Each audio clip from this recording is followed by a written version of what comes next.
Olá pessoal do canal Alimentando Corações. Estamos hoje aqui recebendo o nosso amigo Rogério Babal, militante dos movimentos sociais, oriundo aí do movimento hip hop, hoje dirigente do movimento Brasil Popular.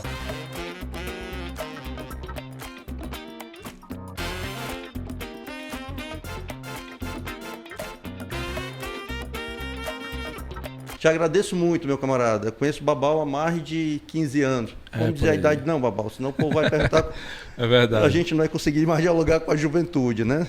Mas assim, é um companheiro que nunca perdeu suas raízes e eu tenho um prazer de recebê-lo nessa semana especial, que é a semana que a gente comemora o Dia da Consciência Negra. Seja bem-vindo, meu amigo.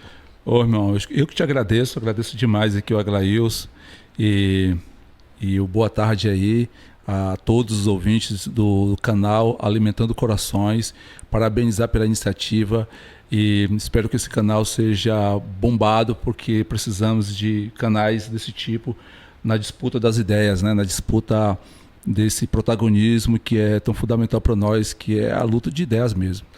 Semana passada eu recebi aqui uma companheira nossa que militou contigo no movimento MH2O, foi a companheira hoje secretária de Juventude, Adelita Monteiro. Sim. E ela falava justamente isso, da importância da gente disputar os espaços de comunicação, que isso é disputa de hegemonia. Sim. A metodologia de trabalho do MH2O, ele me parece um pouco como trabalhou os Panteras Negras nos Estados Unidos. Aquela organização presente na periferia, mas que despertava e educava politicamente aquelas pessoas que estavam excluídas. Os Panteras Negras, muito voltado para a questão racial, de combate ao racismo, pelos direitos civis do povo negro americano, e depois se expande, se torna um partido político de tendência marxista, mas sempre enraizado, desde a orientação de autodefesa, mas também para o despertar. Por que vive essa situação? Eu acho que o MH2O trabalhou um pouco, muito parecido dessa forma. Me corrija se eu estiver errado. Os camaradas que me formaram, né, eles realmente beberam muito na fonte dos Panteras Negras. Eles acreditavam que o Panteras Negra talvez foi uma das experiências urbanas mais bem-sucedidas e que tem um legado até hoje. E a gente pode arriscar, e aqui sem medo de falar, que hoje o que tem mais parecido com os Panteras Negras de forma distorcida, errada, mas a concepção é a mesma, territorial, barra liderança e tal, é a Igreja Neopentecostal e o crime organizado. Eles estão lá e pegam os melhores, pegam os jovens mais sagazes, mais inteligentes, mais ponta firme, mais correria, né? Então nós perdemos isso, sim. Então perdemos esse legado, que talvez, né, a tua geração, a nossa geração, dentro do Partido dos Trabalhadores, a própria CUT fez isso nos espaços de trabalho. Vocês fizeram isso, pegaram os melhores e tal. Então nós passamos por um problema muito profundo, passamos por uma crise urbana, periférica muito profunda. Por quê? Porque não tem uma organização de escala nacional que compreenda esse trabalho de base e que ele é um trabalho de base a médio e longuíssimo prazo. Né? Que ele é combinado com isso, com formação, com muita cultura, com muita solidariedade e com muita ação. Todo dia você tem que se reinventar. É a ação comunitária, todo dia tem que se reinventar. Então, assim, nós estamos olhando para as cozinhas, se você está coordenando o programa, nós estamos olhando para a cozinha, eu acho que uma tarefa sua, nossa, diz o seguinte: as cozinhas ela tem que se reinventar, ela não pode ficar só no entregar a comida, elas têm que se reinventar. Se nós conseguirmos que as cozinhas dêem um passo a mais, nós vamos pressionar o governo para que tenha mais estrutura, para que ajude a fazer o esporte, algo e tal, mas é que a gente consiga pela primeira vez, uma ação meu à la Pantera Negra, que é o Ceará Sem Fome territorializada, está acontecendo, né? Não sei se você avalia isso, se você traz essa reflexão. Você falando porque também havia distribuição de alimentos no movimento dos Panteras Negras. Né? Por quê, pessoal, que eu estou falando muito dos Panteras Negras? Porque foi uma experiência muito positiva e que a gente sempre tem como referência no movimento negro. Porque os Panteras Negras se tornou uma referência não só nos Estados Unidos, mas uma referência no mundo todo. E foi sufocado pela repressão, inclusive, americana. Só um detalhe. E aí, a partir disso aí, a gente começou a fazer com isso. O que a gente fazia? né, com o MH2O, nós ocupamos as escolas. Exato. O Valdemar Barroso, nós combinamos, nós se responsabilizamos, assinamos um termo, a chave era na nossa mão. De sábado a domingo, nós abrimos os portões. Né? O pátio da escola e a quadra da escola estava livre para o futebol e algumas salas para a gente fazer formação e os treinos.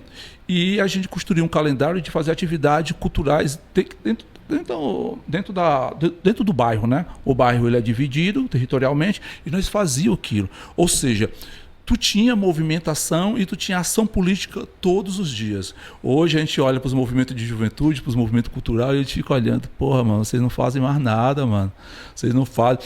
Hoje é sábado. O que tem hoje? Hoje deveria ter um sarau, hoje deveria ter uma mostra cultural, né? Então, isso. Mas também podemos também botar a culpa na burocracia do próprio Estado que fechou as escolas, né? Os espaços públicos estão fechados. O que nós estamos hoje de espaço público aberto no controle dos movimentos sociais é quando você tem uma associação, ou quando você coordena uma areninha, ou quando você tem uma cozinha. Né? Ou seja, eu vou falar sempre disso porque é muito importante para a gente, para o programa, Aglaísa, entender que o governo está fazendo com o programa Ceará Sem Fome em relação às cozinhas é algo genial, porque é construir um espaço realmente democrático, organizado, com uma linha política dentro da periferia. Você está falando das cozinhas, pessoal, e é o maior programa hoje de segurança alimentar e combate à fome no país, como referência, inclusive para o governo federal. Mas, conversando com a primeira-dama, a Lia de Freitas, há uma percepção de que é preciso dar um passo além.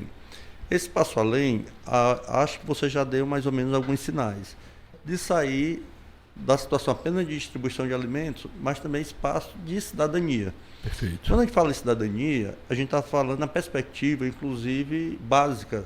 Muitas pessoas sequer têm documentos. Então, a gente está tentando levar o caminhão do cidadão do governo do Estado para tirar a documentação. Nós estamos tentando levar algum curso profissionalizante para que aquelas pessoas possam. Vou te dar um exemplo, Babal, que foi emocionante. Tem um projeto chamado Casinha do Bem no Jacarecanga, que atende famílias muito pobres mesmo.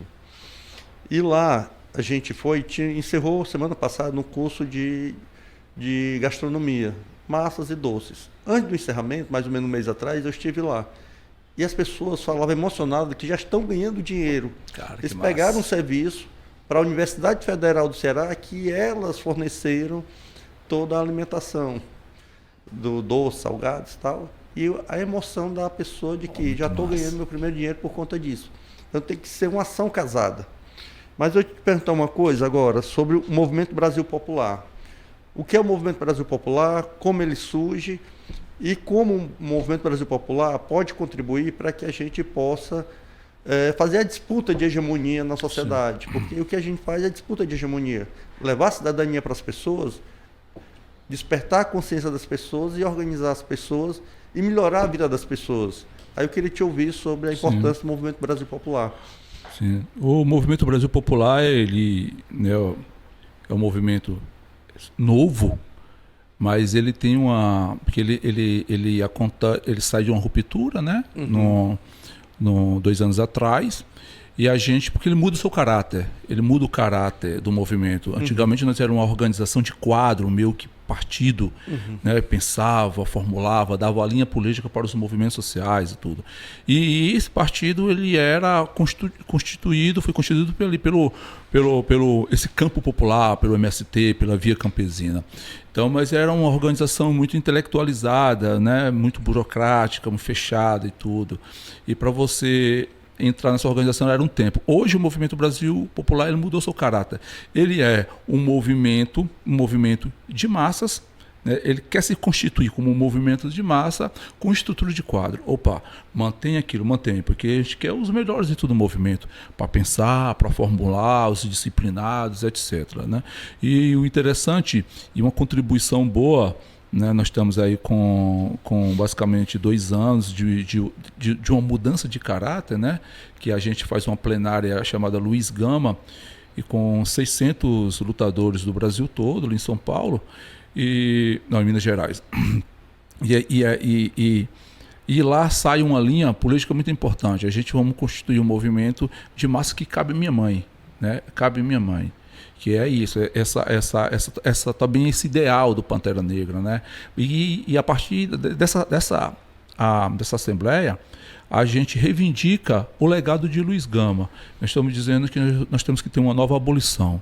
Precisamos ter uma nova abolição. E que aquele momento de luta, né, século passado, né, do Luiz Gama ali contra o processo escravista, contra aquele regime colonial, nós estamos dizendo assim, precisamos de uma nova abolição, precisamos dar um novo passo. E para isso a nossa contribuição é organizar, o movimento ele se organiza em 3 frentes, frente institucional, frente social e frente ideológica, que é pensar, organizar o povo, mas também pensar um projeto popular para o Brasil, né? Que cabe o povo dentro, né? Fazer essa disputa nas massas, organizar o povo, fazer essa disputa na institucionalidade, né? Botar os seus quadros na disputa institucional, seja dentro da associação, seja no parlamento, mas também fazer a disputa ideológica. Por isso que eu particularmente, eu fico muito feliz, eu tenho a tarefa de escrever, tenho a tarefa de comunicar e ver que o programa, o canal aqui está se constituindo esse instrumento na disputa, na luta ideológica. Então essa é a nossa contribuição, vai ser interessante aí.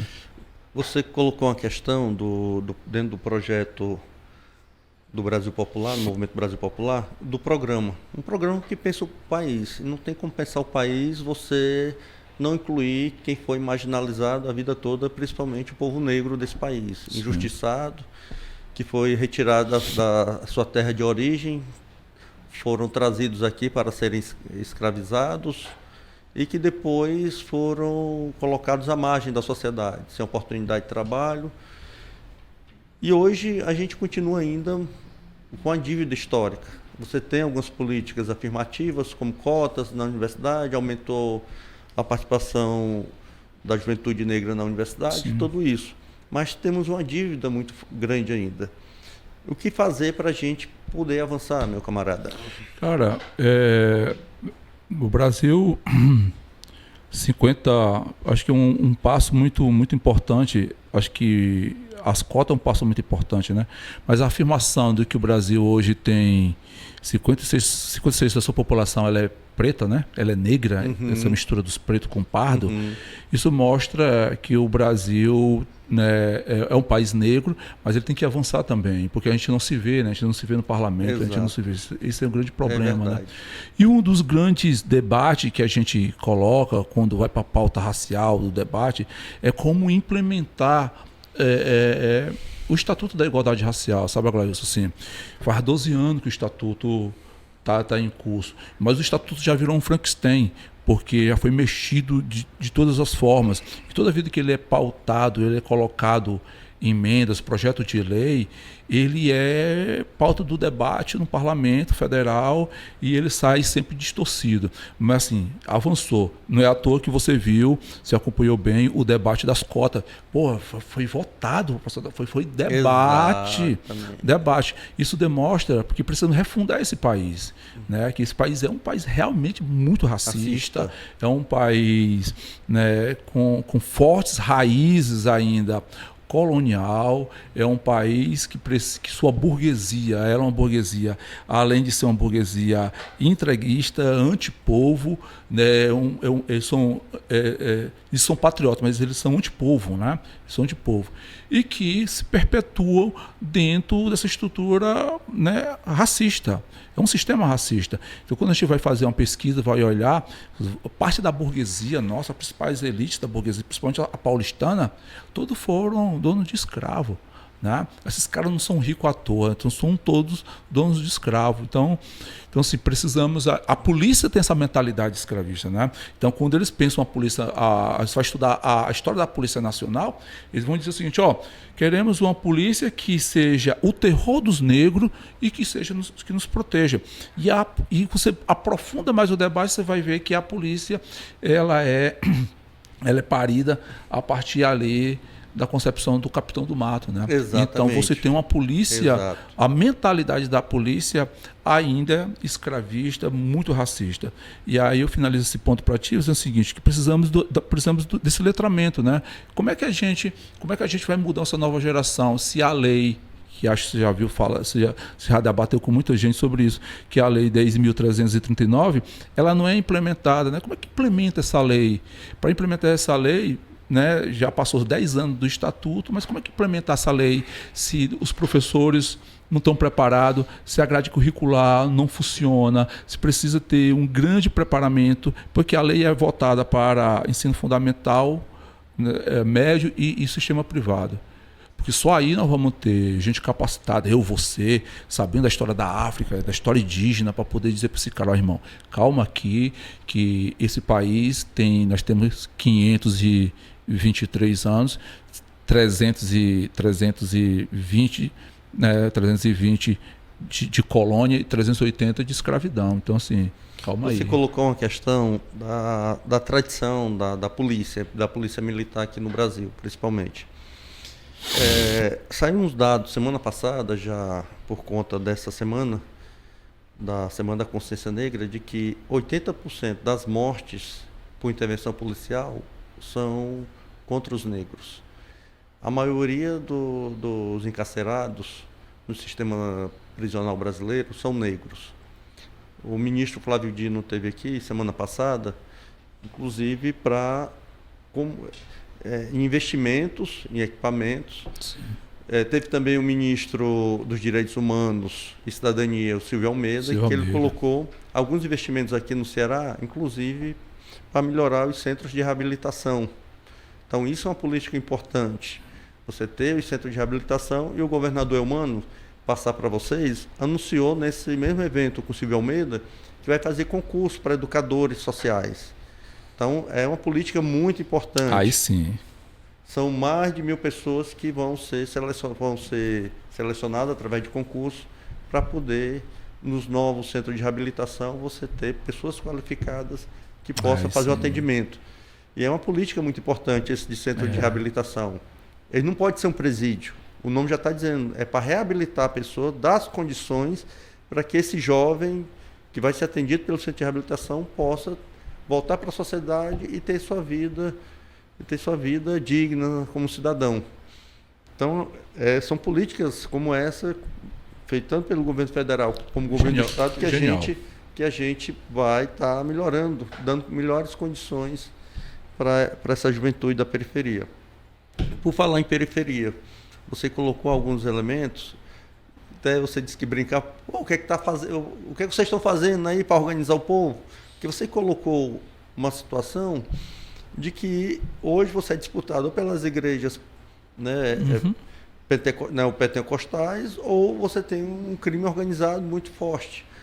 E o que é que nós, enquanto movimento social, enquanto militantes sociais, o que é que está sendo feito? Na sua concepção, claro que precisa ter políticas públicas, mas enquanto movimento, o que é que você acha que a gente pode fazer, o movimento pode fazer para chegar até essa juventude? Cara, principalmente a juventude, assim, só complementando, a gente sabe que na periferia a maioria da juventude é a juventude negra, né? Sim, sim. Cara, primeiro, fico muito feliz em saber desse avanço do governador, né? Porque a gente tem passando por uma crise de pressão sobre o sistema, dentro de torturas dentro dos sistemas e tudo. Mas na rua também nós sofremos tortura, né? A população vem sofrendo tortura da forma que está. Então, assim, mas tem uma coisa que eu acho que é importante, são os caminhos, né?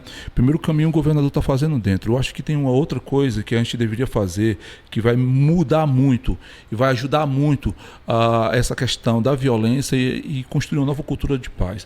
Então, assim, nunca foi investido, Aglailson, nunca se foi investido um grande volume para a contenção da violência, né? Prevenção da violência. Então nós vamos olhar para os cubanos. Então a medicina cubana, eles chegam para prevenir. Exato. Assim, mas até lá, como é que a gente vai fazer para prevenir a violência? Então eu sei que eu tenho escolas de ensino integral, mas eu tenho que capacitar, eu tenho que trazer aquele jovem, porque o jovem volta para o território, eu tenho que jogar ele de uma referência para dentro de um coletivo, eu tenho que fazer que o que eu agradeço seja referência naquela comunidade, eu tenho que potencializar aquela referência.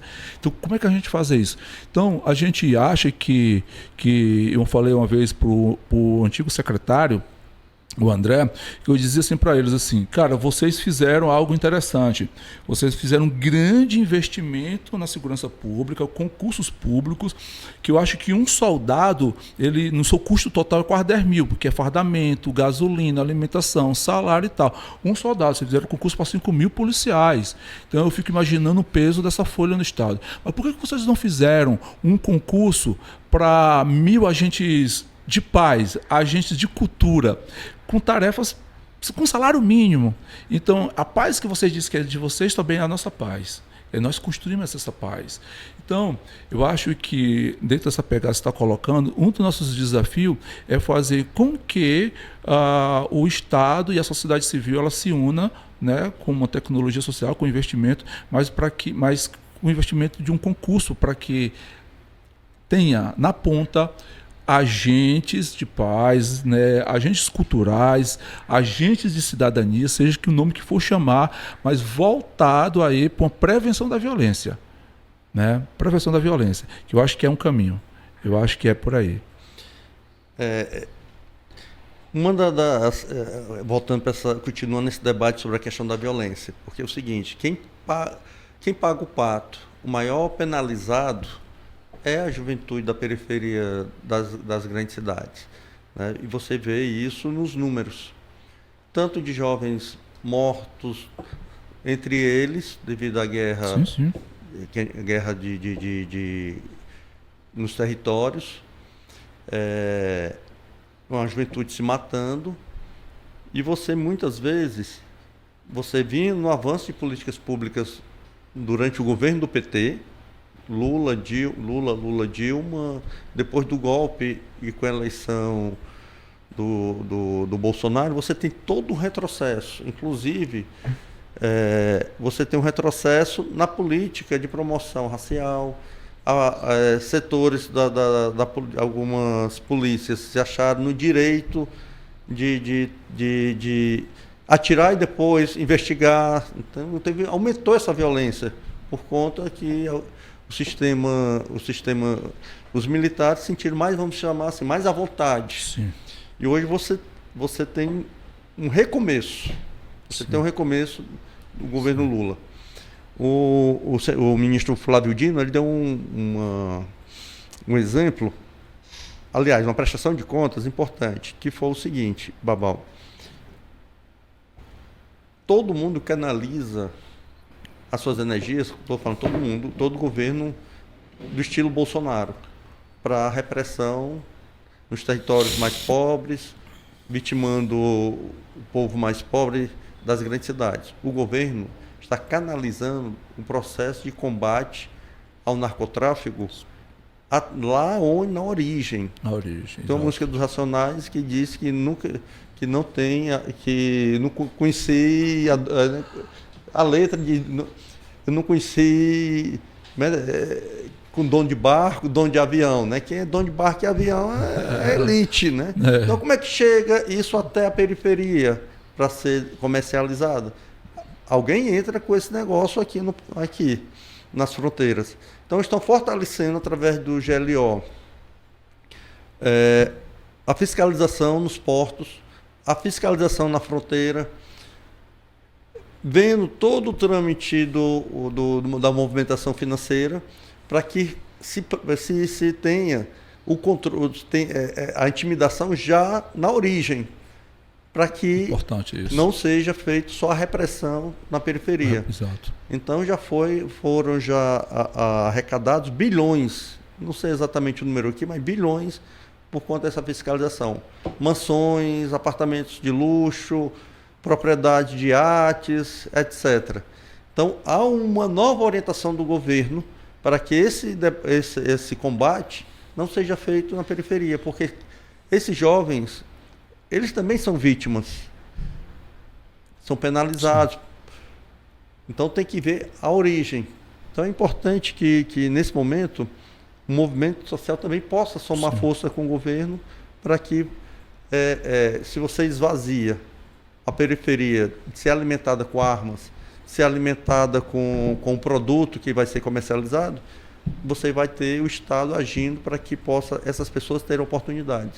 Tem uma coisa, Gladys, acho que eu sempre, quando eu posso, eu comento que você tá trazendo esse debate, que é um debate muito caro para nós, dos movimentos sociais, né?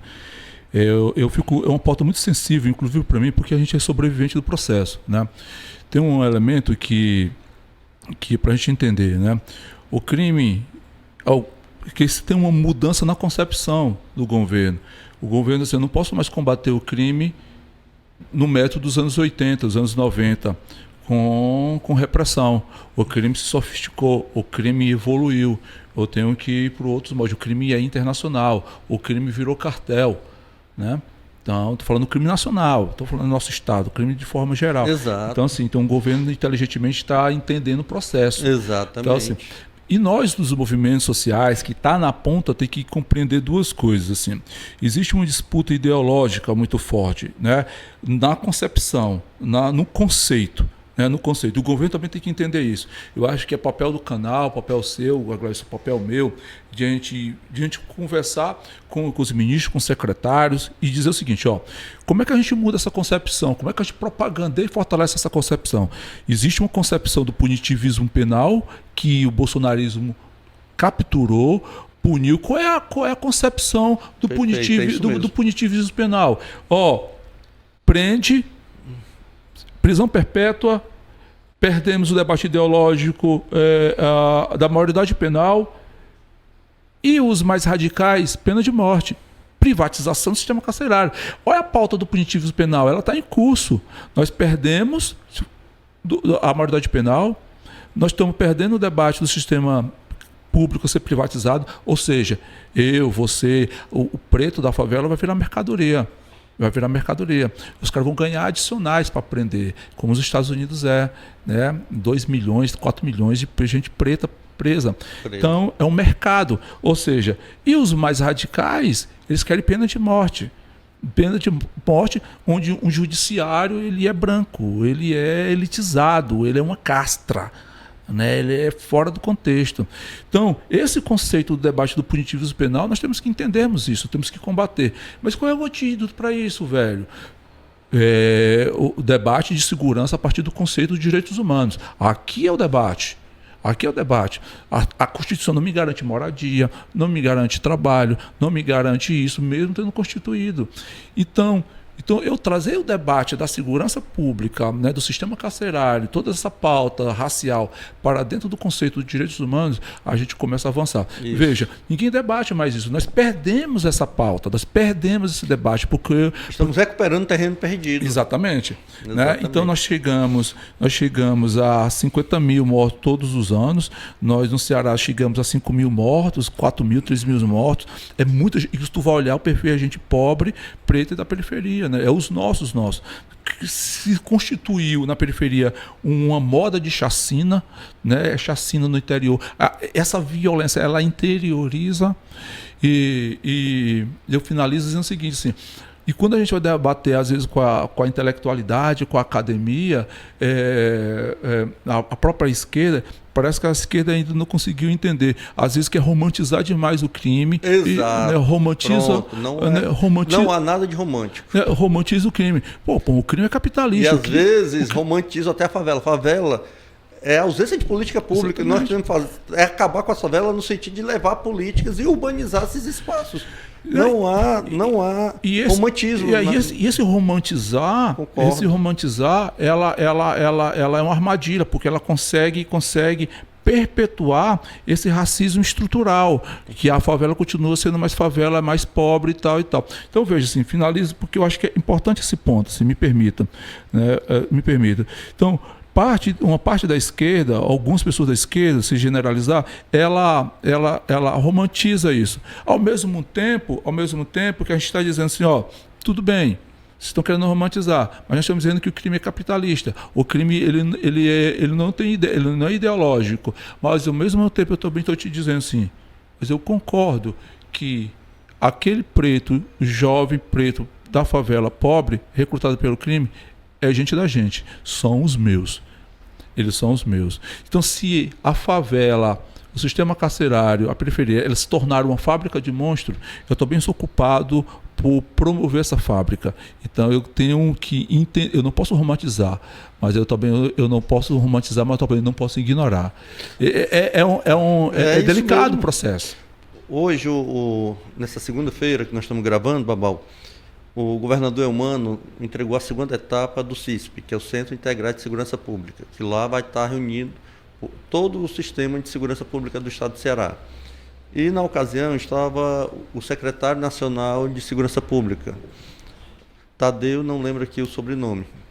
E ele colocou uma questão importante, que nós não podemos ter uma segurança pública apenas repressiva, tem que ser investigativa. Pode crer. Voltando e repetindo para as pessoas que estão nos assistindo, o governo federal, junto com todos os governadores, aí ele reforçou que todos os governadores hoje estão integrando as polícias, hoje estão investindo na investigação, na inteligência, porque é isso que vai limitar a ação hoje do crime organizado. E o governador Eumano fez questão de reforçar isso, da importância, ao mesmo tempo, de investir em políticas. A Secretaria de Juventude, aqui do Estado do Ceará, vai ganhar um escritório de direitos humanos da juventude. Um escritório, como tem na Assembleia, tem o Frei Tito, tem o Frei, tem, aliás, o Centro de Direitos Humanos da Dom Aloysio, na Câmara Municipal. Nós teremos também um escritório de direitos da juventude, vinculado. Legal. Muito legal. Isso é um ganho importante para a nossa juventude. A secretária Adelita esteve conosco aqui e deu também esse informe legal. E a importância desse centro, porque também vai ter muitos jovens que precisam, inclusive, da assessoria jurídica e às vezes não sabem a quem se reportar. Então são políticas que o governo do Estado vem desenvolvendo nesse sentido também de tirar, dar garantia a esses jovens, oportunidade a essa juventude. Agora, antes o governador teve o projeto das câmeras no fardamento. Exato, né? Isso é muito importante. Esse projeto das câmeras, inclusive, em São Paulo, o atual governador ensaiou tirar, mas lá a sociedade não permitiu. Porque quem dizer que isso prioriza as câmeras no fardamento é garantia, inclusive, para os policiais, para os bons policiais, porque ele também é vítima da violência, né? Porque a gente não pode também saber diferenciar, né, o joio do trigo. Os bons policiais, eles não têm o que temer, pelo contrário, vai dar segurança para eles também. Em São Paulo diminuiu os dados de mortes, tanto de policiais como da juventude, e isso é importante. Mas estou caminhando aqui para o final, Babal, mas eu queria alguns sinais simbólicos do nosso governador. Você falou de um Estado brasileiro que foi muito patriarcal, colonialista, escravocrata, tudo isso. E você tinha no Palácio da Abolição, olha o nome do palácio, Palácio da Abolição, que é uma referência espetacular. O Estado do Ceará foi o primeiro Estado a abolir a escravidão no Brasil. E isso mostra o caráter libertário do nosso Estado. Mas lá tinha o mausoléu do Castelo Branco, quem foi o presidente que conduziu o golpe militar no Brasil. E o governador Eumano não vai estar, o mausoléu vai ser transferido, não vai ser mais lá. Genial. E ele também recebeu as mães do Curió. Teve a chacina no Curió, ele recebeu. Isso tem um simbolismo muito importante do nosso governador de estar ao lado da democracia e, ao mesmo tempo, daquelas mães que lutaram e perderam muito entes queridos. Aí eu queria que você comentasse isso, nesses dois gestos do governador, essas duas ações do governador que mostram o compromisso dele, tanto com a democracia como com a transparência e a solidariedade com essas mães. Eu acho que foi brilhante nesse primeiro ano esse gesto, né, essa ação que o governador fez. Isso mostra que nós vamos disputar ideologicamente, né, a sociedade. Primeiro dizer que o governador está mostrando assim, nós temos responsabilidade com a história, vamos fazer uma reparação. Tirar o mausoléu do ditador, do Palácio da Abolição, onde historicamente é a Casa do Povo, e principalmente nesse processo de democracia, foi genial. A segunda foi tratar as mães, né, as sofridas mães, quase 8 anos aí de sofrimento, lutando por justiça, que são as mães do Curió. Isso é importante, Gleice, colocar, porque o Amano é dos direitos humanos. Exatamente. Né? Tem esse compromisso. E o comprometimento do Amano, nós como militantes do movimento negro, fica feliz por entender assim, que o gesto da Câmara é o gesto que vai garantir a minha vida. Né? E nós estamos querendo que essa Câmara realmente seja implementada, que ela seja online, que ela tenha uma garantia que ele não vai tirar. Então tem que criar mecanismo ainda para que garanta esse que você coloca, né? Não só a segurança dele, mas principalmente a segurança do povo preto. Exatamente. Né? Porque nos últimos tempos o chamado autos de resistência foi o que justifica a matança, né? O que justifica a chacina, né, de policiais. Matar o jovem na periferia. Então, nossa, 2 gestos maravilhosos, massa demais. Espero que, né, a gente luta para que o governador também aprofunde ainda mais os mecanismos das corregedorias para que elas sejam cada vez mais independentes, saiam do corporativismo, mesmo que, eu não sei como funciona, mas é muito importante nós termos uma corregedoria cada vez mais autônoma, cada vez mais independente, cada vez mais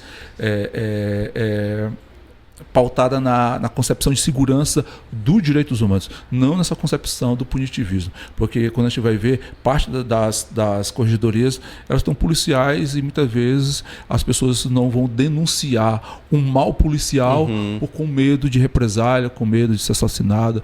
Então, isso fragiliza o Estado, enfraquece o Estado, né? Enfraquece de uma forma tão brutal que chega a ter algo monstruoso, que foi o motim das polícias, né? E o Elmano combateu isso, inclusive com a CPI, coordenou a CPI e está condenando, acho que ainda está em processo, né? Colocar isso porque eu acho que esse é o caminho.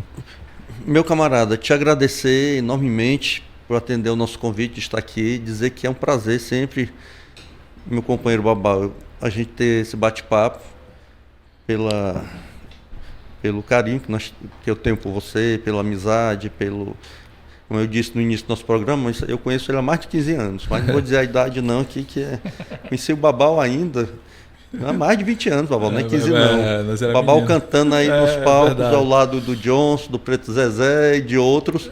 A Lívia perguntou se ela cantava. Só então, para o trabalho de base.